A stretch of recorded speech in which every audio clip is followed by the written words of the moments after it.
ഇന്നത്തെ ചിന്തയ്ക്കായി നമുക്കൊരു വേദഭാഗം വായിക്കാം. യെശയ്യാവിൻ്റെ പുസ്തകം 53-ാം അധ്യായം 1-ാമത്തെ വാക്യം. ഞങ്ങൾ പ്രസ്താവിച്ചത് ആര് വിശ്വസിച്ചിരിക്കുന്നു? യഹോവയുടെ ഭുജം ആർക്ക് വെളിപ്പെട്ടിരിക്കുന്നു? പ്രവാചകൻ ചോദിക്കുന്നൊരു ചോദ്യമാണ്. ഞങ്ങൾ പ്രസ്താവിച്ചത് ആര് വിശ്വസിച്ചിരിക്കുന്നു? യഹോവയുടെ ഭുജം ആർക്ക് വെളിപ്പെട്ടിരിക്കുന്നു? ഇത് രണ്ട് ചോദ്യങ്ങളാണെങ്കിലും അതൊറ്റ ചോദ്യം ഇങ്ങനെയാണ്: യഹോവയിൽ നിന്ന് ഞങ്ങൾക്കുണ്ടായ വെളിപ്പാട് നിങ്ങൾക്ക് വെളിപ്പെടുത്തി തന്നു, പക്ഷേ ആരാണത് വിശ്വസിച്ചിരിക്കുന്നത്? നമുക്കറിയാം, ക്രിസ്തീയ ജീവിതത്തിൽ ഒരു വളർച്ച തീർച്ചയായും സംഭവിക്കണം. നമ്മളിങ്ങനെ വായിക്കുന്നുണ്ട്, കാലം നോക്കിയാൽ ഉപദേഷ്ടാക്കന്മാരായിരിക്കേണ്ടത്. നമ്മളെല്ലാവരും ക്രിസ്തീയ ജീവിതത്തിൽ ഒരു ശിശുവായി ജനിച്ചു. നമ്മളാരും മുതിർന്നവരായിട്ട് ജനിച്ചിട്ടില്ല. ഒരു പാസ്റ്ററിൻ്റെ മകനായിട്ട് ജനിച്ചാലും പെന്തക്കോസ്ത് കുടുംബത്തിൽ ജനിച്ച വ്യക്തിയാണെങ്കിലും രക്ഷിക്കപ്പെടുമ്പോൾ അവനൊരു ശിശുവായിട്ട് അവൻ്റെ ക്രിസ്തീയ ജീവിതം ആരംഭിക്കുക. ഒരു തുടർച്ചയായിട്ടുള്ള വളർച്ച അവൻ പ്രതീക്ഷിക്കും. ഞാൻ കഴിഞ്ഞ ദിവസങ്ങളിൽ ഒരു വിഷയത്തോട് ബന്ധപ്പെട്ട് രണ്ട് വ്യക്തികളുടെ ജീവിതം ഒന്ന് വിലയിരുത്തിയപ്പോൾ എനിക്ക് വലിയ സന്തോഷം തോന്നി. കാര്യം, അവർ ദൈവത്തെ അറിഞ്ഞിട്ട് അതിലൊരാൾ അധികം നാളായില്ല. പക്ഷെ ആ സംഭവത്തോട് ബന്ധപ്പെട്ട് ആ വ്യക്തിയുടെ സൗമ്യതയോടുള്ള പ്രതികരണം കണ്ടപ്പോൾ എനിക്ക് വലിയ സന്തോഷം തോന്നി. വളർച്ചയുടെ ഒരു ലക്ഷണമാണ് സൗമ്യത. അപ്പം നമ്മളെല്ലാവരും വളരണമെന്ന് ദൈവം ആഗ്രഹിക്കും. എന്നാൽ ഈ വളർച്ച എന്ന് പറയുന്നത് അറിവല്ല. നമ്മൾ പലപ്പോഴും ആത്മീക വളർച്ചയുടെ അടയാളമായി എടുക്കുന്നത് നമുക്ക് എത്ര ബൈബിൾ വാക്യങ്ങൾ അറിയാം, പ്രസംഗിക്കാൻ അറിയാമോ, പഠിപ്പിക്കാൻ അറിയാമോ, മറ്റുള്ളവർ ചോദിക്കുന്ന ചോദ്യങ്ങൾക്ക് എത്ര ഉത്തരം പറയാൻ കഴിയും. അങ്ങനെ ഒരാളുടെ അറിവ് വെച്ചാണ് നമ്മൾ പലപ്പോഴും വളർച്ചയെ വിലയിരുത്തുന്നത്.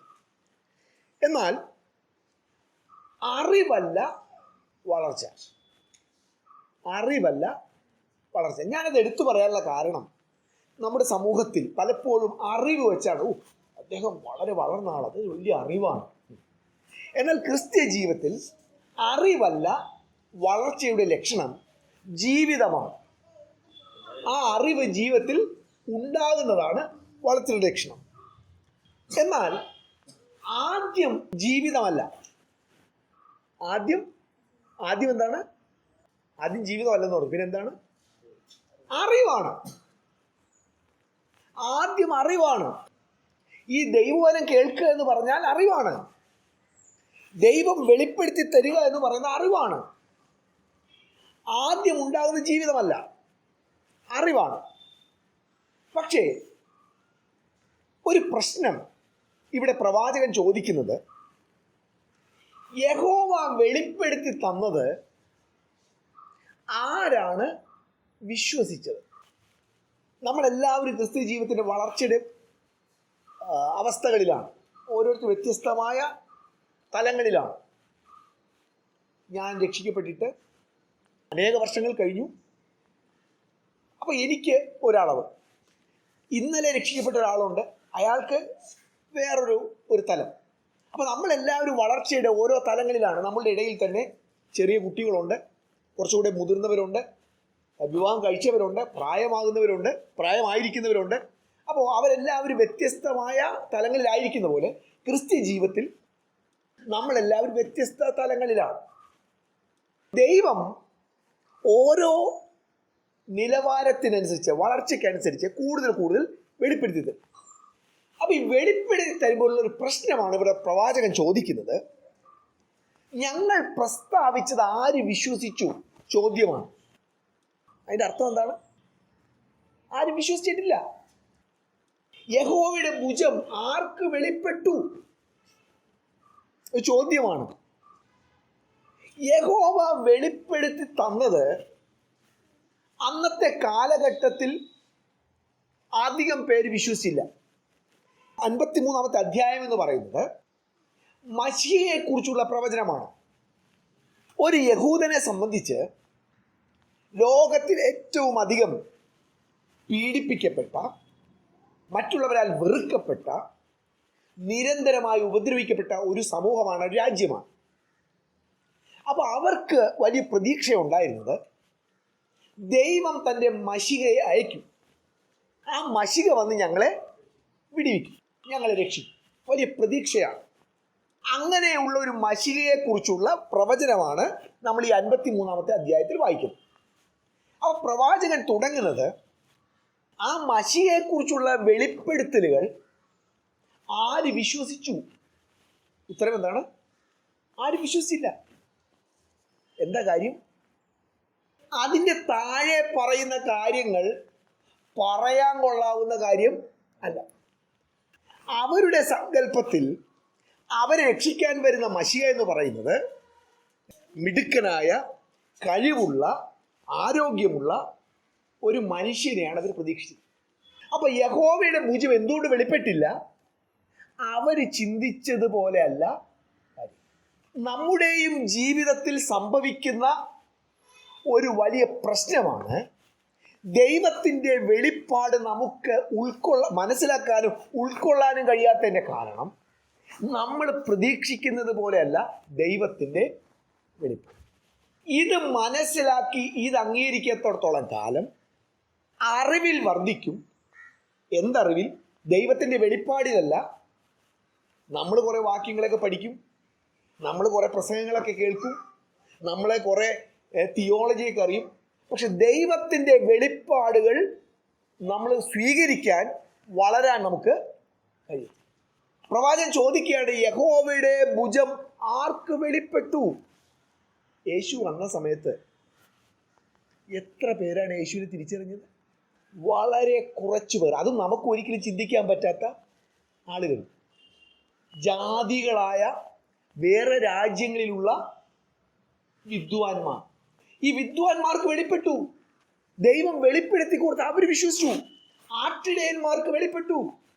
വളരെ കുറച്ചു പേർക്ക് മാത്രമാണ് ആ തിരിച്ചറിവുണ്ടായത്.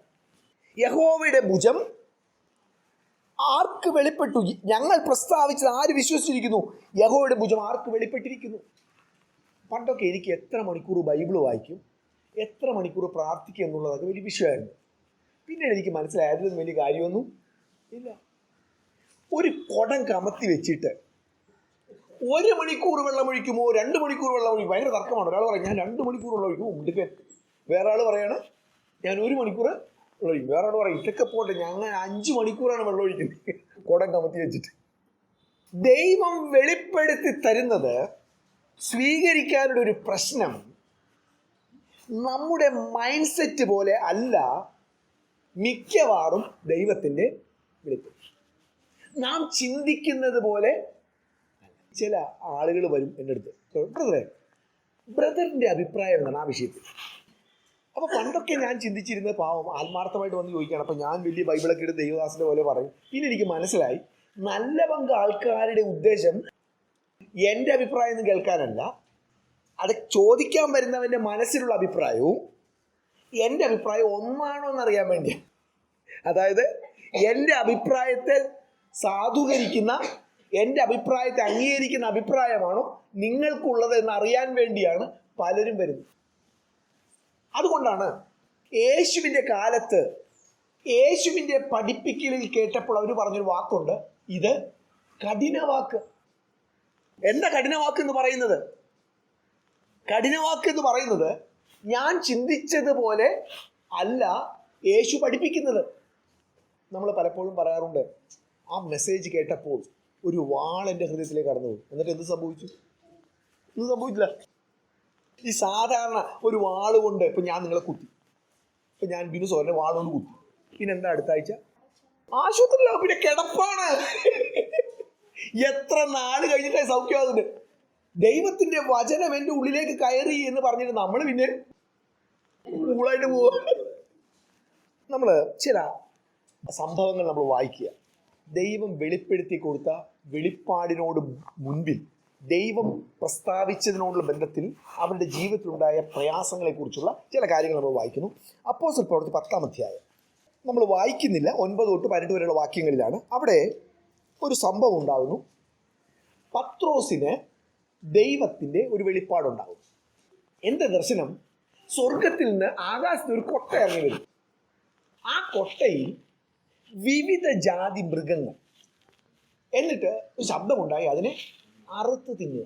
അപ്പോൾ ഒരു യഹൂദനെ സംബന്ധിച്ച്, ഞാൻ നേരത്തെ പറഞ്ഞതുപോലെ, ഒരു ഹിമാചലിലെ ഒരു വ്യക്തിയെ സംബന്ധിച്ച് ബീഫ് കഴിക്കുക എന്ന് പറഞ്ഞാൽ എങ്ങനെയാണോ അതിനേക്കാൾ ഒരു പക്ഷെ കഠിനമായിരിക്കും ഒരു യഹൂദനെ സംബന്ധിച്ച് അതിൽ കാണുന്ന എല്ലാ മൃഗങ്ങളെയും തിന്നാൻ. അവർ വളരെ സ്ട്രിക്റ്റാണ്. അവർക്ക് തിന്നാൻ പറ്റുന്ന ചില മൃഗങ്ങളുണ്ട്. ആ മൃഗങ്ങളെ മാത്രമേ അവർ ഭക്ഷിക്കൂ, അല്ലാത്ത കഴിക്കത്തില്ല. അപ്പൊ അങ്ങനെ ഉള്ള ഒരു പത്രോസ് കാണുന്നൊരു ദർശനമാണ്, സ്വർഗത്തിൽ നിന്ന് ഒരു കൊട്ട ഇറങ്ങി വരുന്നു, അതിൽ വിവിധ ജാതി മൃഗങ്ങൾ അതിനെ അറുത്ത് തിന്നും. അപ്പൊ പത്രോസ് പറയുന്ന വാക്കുകൾ ശ്രദ്ധിക്കുക. 14-ാമത്തെ വാക്യം ഒന്ന് വായിക്കാം. 10:14. അതിന് പത്രോസ്, ഒരിക്കലും പാടില്ല കർത്താവേ, മലിനമോ അശുദ്ധമോ ആയതൊന്നും ഞാൻ ഒരു നാളും തിന്നിട്ടില്ലല്ലോ. ഇതാരോട് പറയുന്നതാണ്?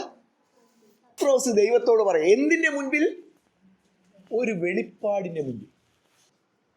ഒരു ദിവസം നമ്മൾ ബൈബിള് വായിക്കുമ്പോൾ നമ്മുടെ ജീവിതത്തെ, അല്ലെങ്കിൽ നമ്മുടെ മൈൻഡിൽ സംഭവിക്കുന്ന കാര്യങ്ങളാണ് ഞാൻ ഈ പറഞ്ഞുകൊണ്ടിരിക്കുന്നത്. നമ്മൾ ദൈവത്തോട് ഒരു പക്ഷെ അത് പാടില്ല എന്നൊന്നും പറയത്തില്ല, പക്ഷെ നമ്മൾ എന്ത് ചെയ്യും? ആ വാക്യം കണ്ടില്ല എന്ന വിധത്തിൽ പെട്ടെന്ന് സ്പീഡിലേക്ക് അടുത്ത വാക്യത്തിലേക്ക് പോകും. അല്ലെങ്കിൽ ഡിക്ഷണറി എടുത്ത്, കമൻട്രി എടുത്ത് നമുക്ക് പറ്റിയ ആശയങ്ങൾ ആരെങ്കിലും പറഞ്ഞിട്ടുണ്ടോ എന്ന് അന്വേഷിക്കും. അതുകൊണ്ടാണ് നമുക്ക് വലിയ മുറിവുകളൊന്നും ഉണ്ടാകാത്തത്. നമ്മൾ പറയും കത്തി ഇറങ്ങിപ്പോയി എന്നൊക്കെ പറയുമെങ്കിലും വലിയ മുറിവുകളൊന്നും ഉണ്ടാകാത്ത കാര്യം എന്താ? നമ്മൾ പലപ്പോഴും നമ്മെ വേദനിപ്പിക്കാത്ത, നമുക്ക് പ്രശ്നമുണ്ടാക്കാത്ത കാര്യങ്ങളെ നമ്മൾ എടുക്കുന്നു, മറ്റുള്ള കാര്യങ്ങളെ നമ്മൾ. പത്രോസ് കർത്താവിനോട് പറയുന്ന വാക്കുണ്ട്. കർത്താവ് എന്ന് പറഞ്ഞാൽ അർത്ഥം എന്താ? കർത്തൃത്വം നടത്തുന്നവൻ. കർത്താവിൻ്റെ മുൻപിൽ പറയാവുന്ന ഒറ്റ വാക്കേ ഉള്ളൂ, യെസ് ലോർഡ്, അതേ കർത്താവ് എന്ന് മാത്രമേ പറയാൻ പറ്റുള്ളൂ. പക്ഷെ ഇവിടെ പത്രോസ് വിളിക്കുന്നത് കർത്താവെന്ന് പറയുന്നത് എന്താ? അത് പാടില്ല. ദൈവം നമ്മോട് ഇടപെടുമ്പോൾ എത്ര പേര് മനസ്സിൽ ഈ വാക്ക് പറയുന്നു? അത് പാടില്ല. അത് പാടില്ല എന്ന് പറയുമ്പോൾ ചെയ്യുന്നത് എന്താണ്? എൻ്റെ മനസ്സിൽ ചില പ്ലാനുകളുണ്ട്, ഞാൻ ചിന്തിക്കുന്ന ചില കാര്യങ്ങളുണ്ട്. കർത്താവിനോട് എന്താ പറയുന്നത്? പാടില്ല കർത്താവ്. പാടില്ല എന്ന് പറഞ്ഞു കഴിഞ്ഞാൽ പിന്നെ കർത്താവ് എന്ത് ചെയ്യും? നമ്മളൊക്കെ തെറ്റിദ്ധരിക്കുന്നത് കർത്താവ് ഉടനെ വന്ന് നമ്മുടെ കൊങ്ങയ്ക്ക് പിടിച്ച്, പണ്ട് ചില വാക്കുകളൊക്കെ ഉപയോഗിക്കും, അവൻ അടിച്ച് ഉടച്ച്. സാധാരണഗതിയിൽ കർത്താവ് പറയുമ്പോൾ പാടില്ല എന്ന് പറഞ്ഞാൽ അടുത്ത ദൈവത്തിൻ്റെ പ്രതികരണം മൗനമാണ്. പ്രത്യേകിച്ചും ആത്മീയ വളർച്ചയുടെ ഉയർന്ന തലത്തിലെത്തിയിരിക്കുന്ന ഒരു വ്യക്തിക്ക് ദൈവം വെളിപ്പെടുത്തി കൊടുത്താൽ, പിന്നെ വ്യക്തി വെളിപ്പെടുത്തി കൊടുത്ത വെളിപ്പാടിനും ബന്ധത്തിൽ ആ വ്യക്തി പറയുകയാണ് പാടില്ല കർത്താവ് എന്ന് പറഞ്ഞാൽ അടുത്ത കർത്താവിൻ്റെ പടി എന്ന് പറയുന്നത് കർത്താവിൻ്റെ മൗനമാണ്. ഏറ്റവും അപകടമാണത്. കർത്താവിൻ്റെ മൗനം പോലെ അപകടകരമായ ഒരു കാര്യം പിന്നെ ഈ പഴയ നിയമം കഴിഞ്ഞിട്ട് പുതിയ നിയമം തുടങ്ങുമല്ലോ. എത്ര ഗ്യാപ്പുണ്ട് നിങ്ങളുടെ ബൈബിളിൽ? ചില ബൈബിളിൽ ഒരു പേജ് കാലി പേജ് ഇട്ടുണ്ട്, ചിലതിൽ അതുപോലും ഇല്ല, നേരെ തുടങ്ങും. പക്ഷേ പഴയ നിയമം കഴിഞ്ഞിട്ട് പുതിയ നിയമം തുടങ്ങാൻ ഒരു നീണ്ട വർഷത്തെ ഗ്യാപ്പുണ്ട്. ദൈവം തൻ്റെ പ്രവാചകന്മാരെ നിരന്തരമായി അയച്ചിട്ട് അവരെ അത് ചെവി കൊടുക്കാതിരുന്നപ്പോൾ പിന്നെ അടുത്ത ദൈവത്തിൻ്റെ പ്രതികരണം ദൈവത്തിൻ്റെ മൗനമാണ്. നീണ്ട വർഷം. അപ്പൊ ഇവിടെ പത്രോസിനെ വെളിപ്പെടുത്തി കൊടുത്ത കാര്യം അത്ര സുഖമുള്ള കാര്യമല്ല. അനേക വർഷങ്ങൾ കൊണ്ട് ചെയ്തിരുന്ന കാര്യം, രീതികൾ, പരിചയങ്ങൾ ലംഘിക്കാൻ ദൈവം പറയുന്നൊരു കാര്യമാണ്. പത്രോസ് ഉടനെ പറഞ്ഞു പാടില്ല കർത്താവ്. അപ്പോൾ അത് പറഞ്ഞു കഴിഞ്ഞപ്പോൾ എന്തുണ്ടായി? താഴോട്ട് വായിക്കാം. ആ ശബ്ദം രണ്ടാം പ്രാവശ്യം അവനോട്, ദൈവം ശുദ്ധീകരിച്ചത് നീ മലിനമെന്ന് വിചാരിക്കരുത് എന്ന് പറഞ്ഞു. ഇങ്ങനെ 3 പ്രാവശ്യം ഉണ്ടായി. ഉടനെ പാത്രം തിരികെ ആകാശത്തിലേക്ക് വലിച്ചെടുത്തു. ദൈവം കരുണയുള്ളവനായതുകൊണ്ട് ഒന്നാം പ്രാവശ്യം ശബ്ദം ഉണ്ടായി, അതിനോട് പാടില്ല കർത്താവ് എന്ന് പറഞ്ഞു. ദൈവം കരുണയുള്ളവനായതുകൊണ്ട് രണ്ടാമതും ശബ്ദം ഉണ്ടായി, മൂന്നാമതും ഉണ്ടായി. പിന്നെന്തുണ്ടായി? ദൈവത്തിൻ്റെ ക്ഷമ നമ്മുടെ ജീവിതത്തിൽ പലപ്പോഴും ദൈവം നീട്ടിത്തരുമ്പോൾ നമ്മൾ ചിന്തിക്കരുത് അത് എന്നേക്കും ഉണ്ടായിരിക്കുമെന്ന്. 3 പ്രാവശ്യം കഴിഞ്ഞപ്പോൾ പാത്രം തിരിച്ചെടുത്തു.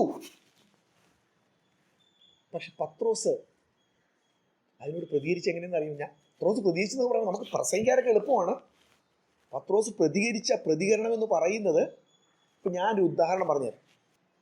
ഒരു പെന്തക്കോസ്ത് സഭയിലെ ഒരു സീനിയർ പാസ്റ്റർ, വളരെ എല്ലാവർക്കും അറിയാവുന്നൊരു പാസ്റ്റർ. ഞാൻ എൻ്റെ കാര്യം പറയാത്ത, എനിക്ക് വലിയ ബുദ്ധിമുട്ടില്ലാത്തതുകൊണ്ടാണ് ഞാൻ എൻ്റെ ഉദാഹരണം എടുക്കാത്തത്.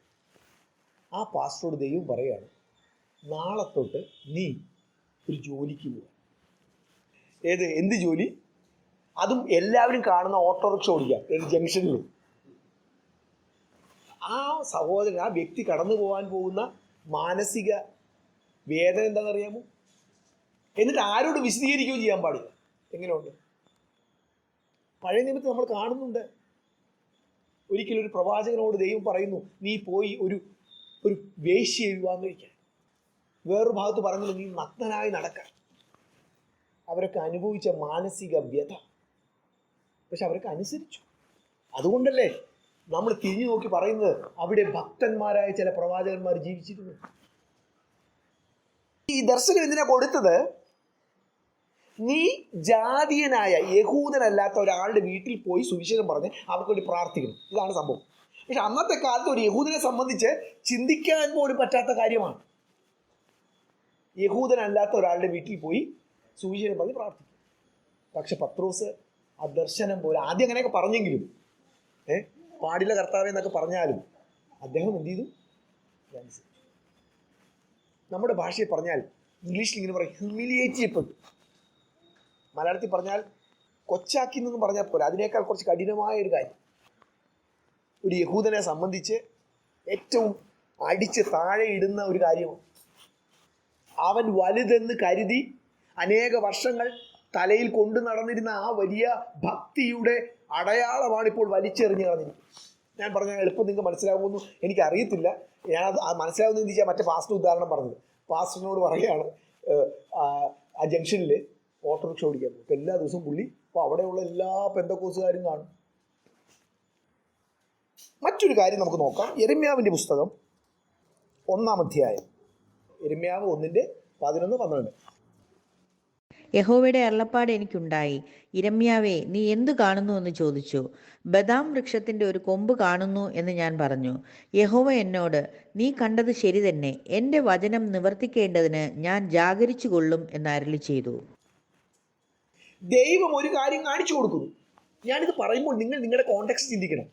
നിങ്ങൾ ബൈബിൾ വായിക്കുന്ന കോണ്ടെക്സ്റ്റ്, അല്ലെങ്കിൽ ഒരു മെസ്സേജ് കേൾക്കുന്ന കോണ്ടെക്സ്റ്റ്. ദൈവം വെളിപ്പെടുത്തി കൊടുത്തു. ദൈവം ചോദിക്കുന്നു, നീ എന്ത് കണ്ടു?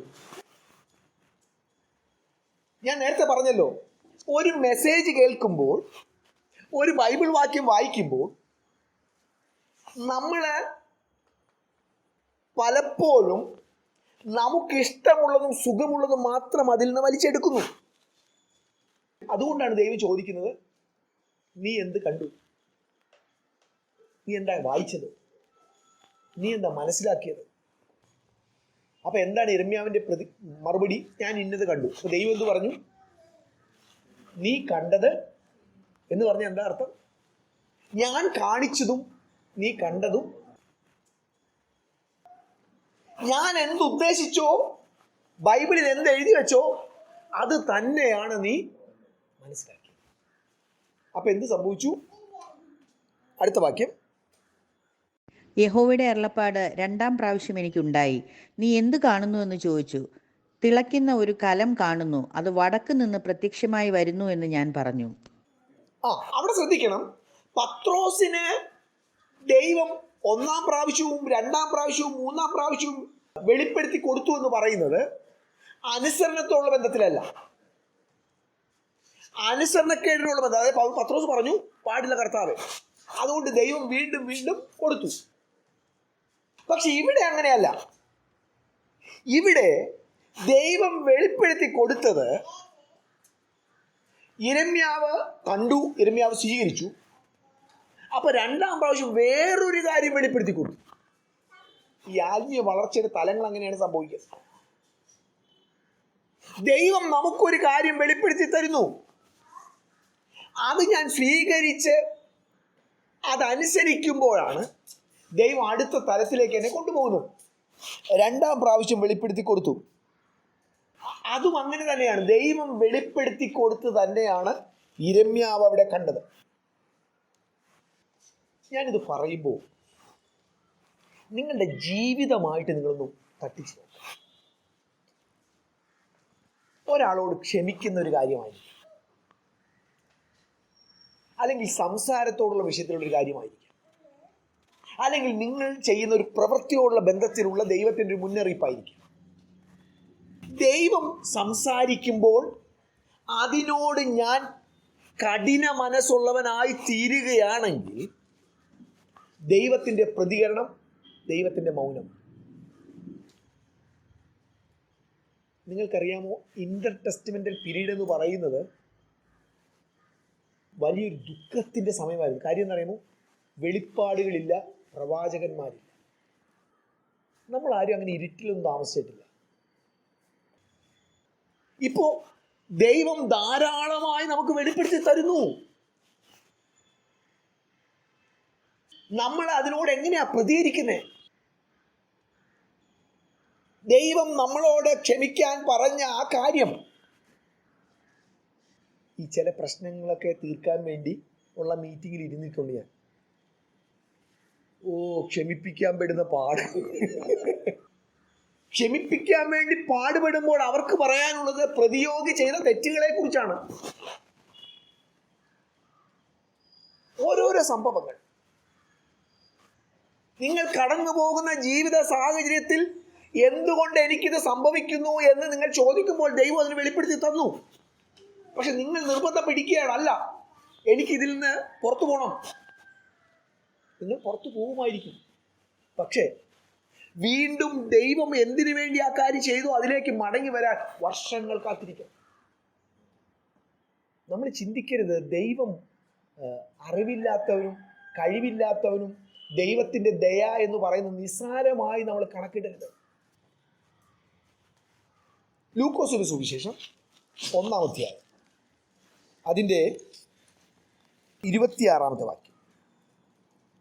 6-ാം മാസത്തിൽ ദൈവം ഗബ്രിയേൽ ദൂതനെ നസ്രത്ത് എന്ന ഗലീല പട്ടണത്തിൽ ദാവീദ് ഗൃഹത്തിലുള്ള യോസേഫ് എന്നൊരു പുരുഷന് വിവാഹം നിശ്ചയിച്ചിരുന്ന കന്യകയുടെ അടുക്കൽ അയച്ചു. ആ കന്യകയുടെ പേർ മറിയ എന്നായിരുന്നു. ഒരു വെളിപ്പാടിനെ കുറിച്ചാണ് ഞാൻ ഈ പറയുന്നത്. നസ്രത്ത് എന്ന് പറയുന്ന ഒരു ഗലീല പട്ടണത്തിലെ, നസ്രത്ത് എന്ന് പറയുന്നത് ചെറിയൊരു സ്ഥലമാണ്, അങ്ങനെയുള്ളൊരു ഗ്രാമത്തിലെ ഒരു സാധാരണ പെൺകുട്ടിക്ക് ഒരു വെളിപ്പാടുണ്ടാകും.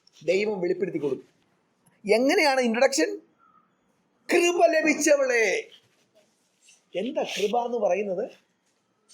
അർഹിക്കാത്ത സ്ഥാനത്ത് നിനക്ക് കരുണ ലഭിച്ചു. ഒരു മഹത്തായ കാര്യം സംഭവിക്കാൻ പോവാ. ദൈവത്തിന്റെ കരുണ നിന്റെ അടുക്കിലേക്ക് വന്നിരിക്കുകയാണ്. കൃപ ലഭിച്ചവളെ, നിനക്ക് വന്ദനം. ചില പ്രൊമോഷനൊക്കെ കിട്ടുന്നതിന് മുമ്പ് അധികാരികൾ നമുക്ക് കൺഗ്രാജുലേഷൻ തരും. നിനക്ക് പ്രൊമോഷൻ കിട്ടി എന്നൊക്കെ പറയും. അപ്പൊ നമുക്കറിയാം എന്തോ വലിയ കാര്യം സംഭവിക്കാൻ പോകും. അതുപോലെ ദൂതൻ വന്ന് ഇവളെ അപ്രീഷിയേറ്റ് ചെയ്യാൻ അല്ലെങ്കിൽ കൺഗ്രാജുലേറ്റ് ചെയ്യാൻ, കൃപ ലഭിച്ചവളെ നിനക്ക് വന്ദനം. പക്ഷെ എന്താ കിട്ടാൻ പോകുന്നത്? അടുത്ത വാക്യം.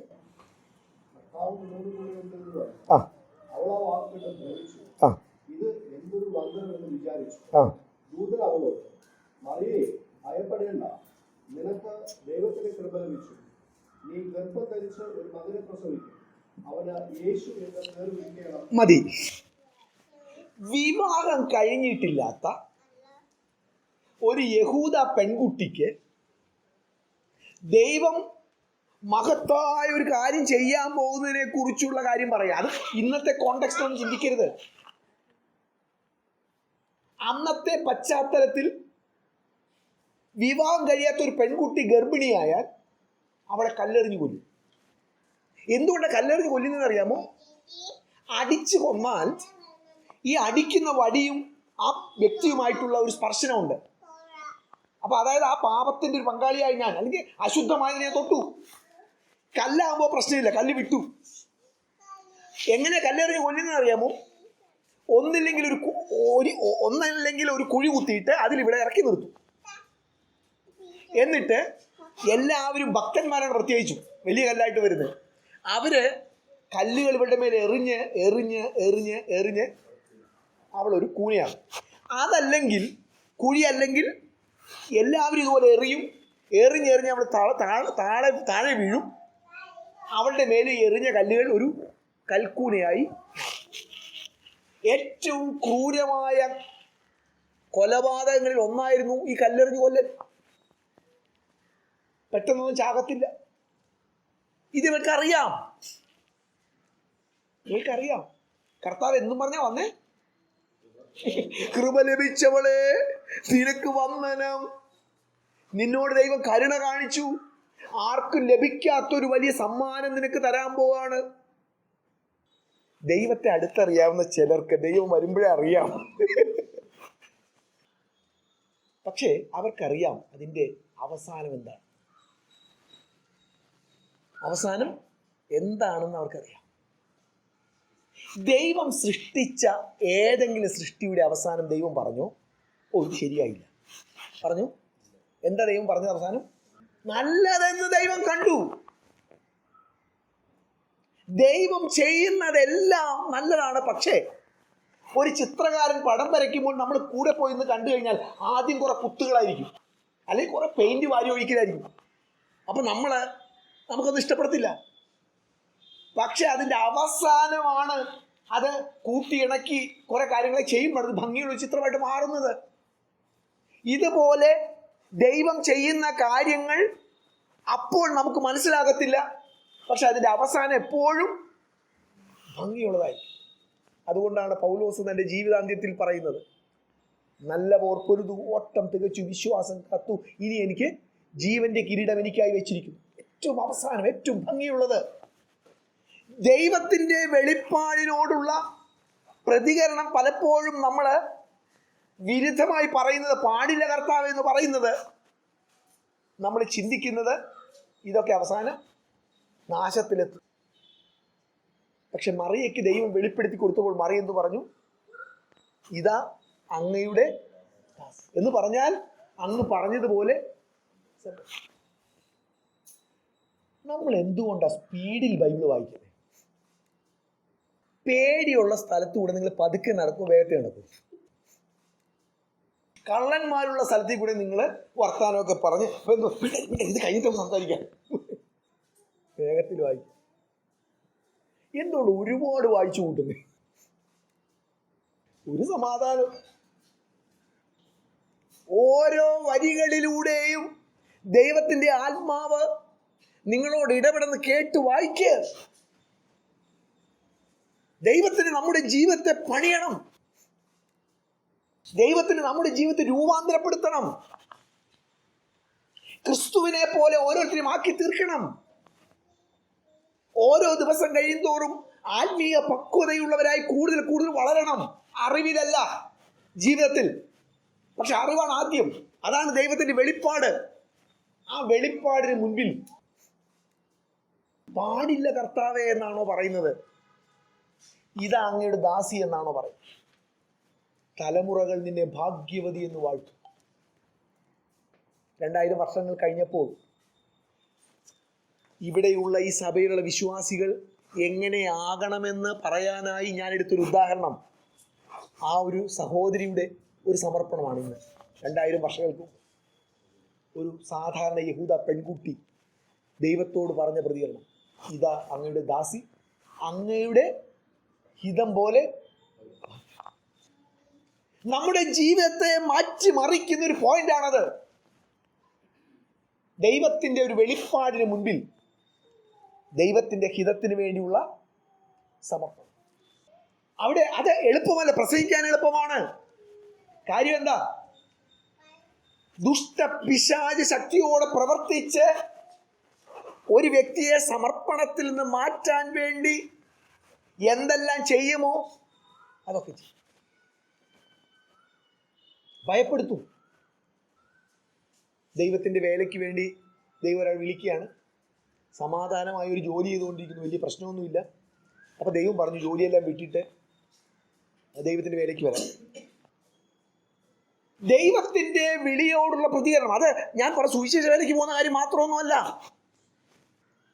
നിങ്ങളുടെ സംസാരത്തോടുള്ള ബന്ധത്തിൽ യാക്കോബിന്റെ ലേഖനം വായിച്ചപ്പോൾ മനസ്സിലായി, എൻ്റെ സംസാരം വഴിവിട്ട സംസാരമാണ്. ഒരുവൻ നാവിനെ കടിഞ്ഞാണിടാതെ താൻ ഭക്തി നിരൂപിച്ചാൽ അവൻ്റെ ഭക്തി വ്യർത്ഥം.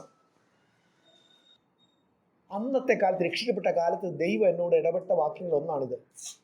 ഒരുവൻ തൻ്റെ നാവിനെ കടിഞ്ഞാണിടാതെ താൻ ഭക്തി നിരൂപിച്ചാൽ അവൻ്റെ ഭക്തി വ്യർത്ഥം. എന്താ കാര്യം എന്നറിയാമോ? എന്തായിരിക്കും കാര്യം? ഞാൻ ഭയങ്കര സംസാരക്കാരനായി, വേണ്ടാത്തതിനും വേണ്ടുന്നതിനും അഭിപ്രായം പറയും, എല്ലാറ്റിലും ഇടപെടലും. ഞാൻ സംസാരം നിർത്തിയാൽ ഭൂമിയുടെ കറക്കം നിൽക്കുമെന്ന് ചിന്തിച്ച വ്യക്തിയൊക്കെയാണ്. സംസാരം സംസാരം സംസാരം. അതുകൊണ്ട് ദൈവം അന്നത്തെ കാലത്ത് എന്നോട് ശക്തമായിട്ട് ഇടപെട്ട ഒരു വാക്യമാണ്, ഒരുവൻ തൻ്റെ നാവിനെ കടിഞ്ഞാണിടാതെ. ഒരുവൻ എന്ന് പറഞ്ഞാൽ ആരാ? നിങ്ങൾ അല്ല. എന്നെ സംബന്ധിച്ച് വായിക്കുമ്പോൾ എനിക്ക് എന്താ തോന്നാം? ഒരുവൻ. ഞാനെന്നാ തോന്നേണ്ടത്, ഏതോ ഒരുവൻ. പക്ഷെ ദൈവം എന്നോട് ഇടപെട്ടത്, നിന്റെ നാവിനെ നീ കടിഞ്ഞാണിടണം. അനാവശ്യമായ അഭിപ്രായങ്ങൾ പറയാതെ, അനാവശ്യമായി നാവിനെ അഴിച്ചുവിടാതെ. എപ്പോഴാണ് ആക്സിഡന്റ് ഉണ്ടാകുന്നത്? സ്റ്റിയറിങ്ങിന്റെ കൺട്രോൾ പോകുന്നു. സ്റ്റിയറിംഗ് കൺട്രോൾ ഇതാണ് എൻ്റെ കയ്യിൽ തന്നെയാണെങ്കിൽ എനിക്ക് അപകടം നിന്ന് ഒഴിഞ്ഞു പോകാം. നാവിൻ്റെ കാര്യം ഞാൻ ഉദാഹരണത്തിന് പറയുന്ന, ദൈവത്തിൻ്റെ വെളിപ്പാടെന്നൊക്കെ പറയുമ്പോൾ ഒരു ദിവസം രാവിലെ ഗബ്രിയേൽ വന്നിട്ട് മകളെ അതൊന്നുമല്ല. ബൈബിൾ വായിക്കും. ദൈവം ചില കാര്യങ്ങൾ നിങ്ങളുടെ ഉള്ളിൽ ഓർമ്മപ്പെടും. മക്കളുടെ മേൽ, ജോലിയുടെ മേൽ, ബാങ്ക് അക്കൗണ്ടിൻ്റെ മേൽ, സ്വത്തിൻ്റെ മേൽ, ഉപയോഗിക്കുന്ന വാഹനത്തിൻ്റെ മേൽ എപ്പോഴും ദൈവത്തിന് അധികാരമുണ്ടോ എന്നുള്ളൊരു ചോദ്യം എപ്പോഴും ചോദിക്കും. അതാണ് സ്വാതന്ത്ര്യം, ക്രിസ്തുവിലുള്ള സ്വാതന്ത്ര്യം. അതായത് എന്നെ ഒന്നും അടിമയാക്കാതെ ക്രിസ്തുവിൻ്റെ വാക്കിൽ എനിക്ക് ചലിക്കാനും പ്രവർത്തിക്കാനും കഴിയുന്ന ഒരവസ്ഥ. പ്രിയ ദൈവമക്കളെ, കഴിഞ്ഞ ദിവസം ആ വാക്യം ഞാൻ വായിച്ചപ്പോൾ എന്നോട് ദൈവം ഇടപെട്ട കാര്യങ്ങളാണ് ഞാൻ നിങ്ങളോട് പറയുന്നത്. ദൈവം നമ്മളോട് കരുണ കാണിച്ച് ഈ തലമുറയിൽ ദൈവത്തിൻ്റെ വചനത്തിൽ അടിസ്ഥാനപ്പെട്ട് പണിയുന്ന ഒരു ഭവനം പോലെ നമ്മളാകണമെന്ന് ദൈവം ആഗ്രഹിക്കും. ഒരു പ്രോഗ്രസീവായിട്ടുള്ളൊരു വളർച്ച, ഓരോരോ കാര്യങ്ങളിൽ ദൈവത്തിൻ്റെ ശുദ്ധീകരണം നമ്മുടെ ജീവിതത്തിൽ നടന്നുകൊണ്ടിരിക്കുക. അതിൻ്റെ അടിസ്ഥാനപരമായി ദൈവം ഉപയോഗിക്കുന്ന നിയമം എന്ന് പറയുന്നത് ദൈവത്തിൻ്റെ വചനമാണ്. ദൈവത്തിൻ്റെ വചനം എങ്ങനെയാ വായിക്കുന്നേ? ദൈവത്തിൻ്റെ വചനം എങ്ങനെയാ വായിക്കുന്നത്? ആ വചനം വായിക്കുമ്പോൾ ദൈവത്തിൻ്റെ വെളിപ്പാടുകളുടെ മുൻപിലുള്ള എൻ്റെ പ്രതികരണം എന്താണ്? ഇത് കഠിനവാക്കെന്നാണോ? അല്ല, ഇതാ അങ്ങയുടെ ദാസി.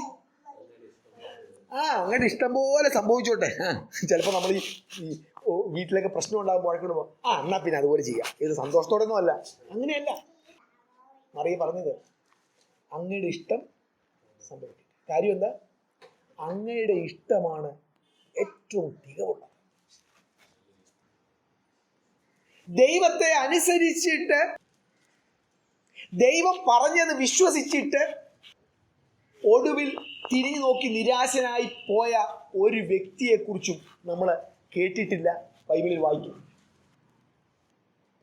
പ്രിയ ദൈവമക്കളെ, ദൈവം കാലാകാലങ്ങളിൽ നമുക്ക് വെളിപ്പെടുത്തിയിരുന്നു. പക്ഷേ യെശയ്യാവ് ചോദ്യമുണ്ട്, മശിയെക്കുറിച്ച് ഞങ്ങൾ വെളിപ്പെടുത്തി കൊടുത്തത് ആര് വിശ്വസിച്ചു? ദൈവത്തിന്റെ ഭുജം ആർക്ക് വെളിപ്പെട്ടു?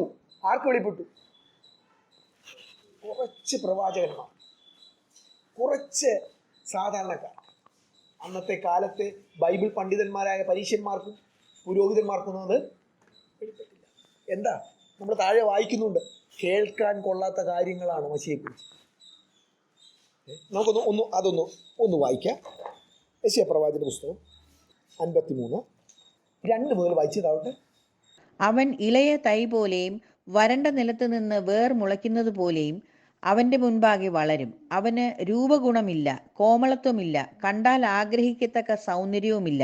അവൻ മനുഷ്യരാൽ നിന്ദിക്കപ്പെട്ടും ത്യജിക്കപ്പെട്ടും വ്യസനപാത്രമായും രോഗം ശീലിച്ചവനായും ഇരുന്നു. അവനെ കാണുന്നവർ മുഖം മറച്ചു കളയത്തക്കവണ്ണം അവൻ നിന്ദിതനായിരുന്നു.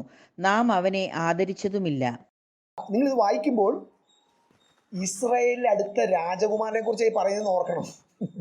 ദൈവം തൻ്റെ മഷിയെ അയക്കുമ്പോൾ മഷിയുടെ ഗുണങ്ങളാണ് ഈ പറയുന്നത്. എന്തൊക്കെയാണ്? രൂപഗുണമില്ല, കോമളത്വമില്ല. ഇവിടെ എന്താ വായിക്കുന്നത്?